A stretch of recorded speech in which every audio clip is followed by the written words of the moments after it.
আজকে ভীষণ গরম, তাই ভাবছি একটু বাচ্চাদের জন্য ঠান্ডা কিছু তৈরি করি। সেজন্য আমি আজকে একটু দুধ গরম করে চিনি দিয়ে বাটিতে দিয়ে দিলাম। এখানে একটু সাগু সিদ্ধ করে নিয়েছি, এখন দুধের সাথে মিশিয়ে দিব।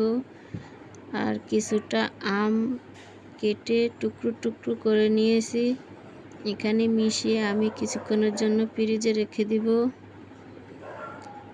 মিশিয়ে নিচ্ছি, ভালো করে মিশিয়ে নিব সাগুগুলা দুধের সাথে। ভালো করে মিশাতে হবে।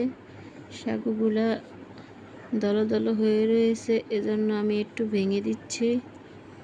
এখন ভেঙে দিয়ে এখানে আমি হাফ কেজি দুধ নিয়েছি, ভালো করে জাল দিয়ে ঠান্ডা করে এখন আমি সাগু মিশিয়ে দিয়েছি।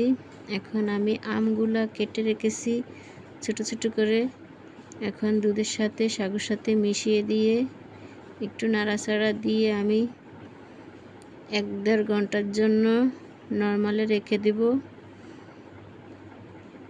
বাচ্চারা এগুলা অনেক পছন্দ করে, আবার দেখতেছি অনেক গরম, সেজন্য ভাবছি একটু ঠান্ডা খাবার বাচ্চাদেরকে বিকালে নাস্তা দেই।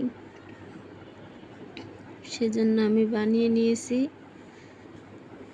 বের করে নিয়েছি, বাটিতে দিয়ে দিব। এখন বাচ্চারা মজা করে খাবে। চাইলে আপনারা এভাবে বানিয়ে খেতে পারেন, অনেক মজা। ঠান্ডা ঠান্ডা ঠান্ডা ফিল হয় শরীরে খাওয়ার সাথে সাথে। আমি এখন বাচ্চাদেরকে দিয়ে দিচ্ছি। কেমন হয়েছে আপনারা কমেন্টে জানিয়ে দিবেন।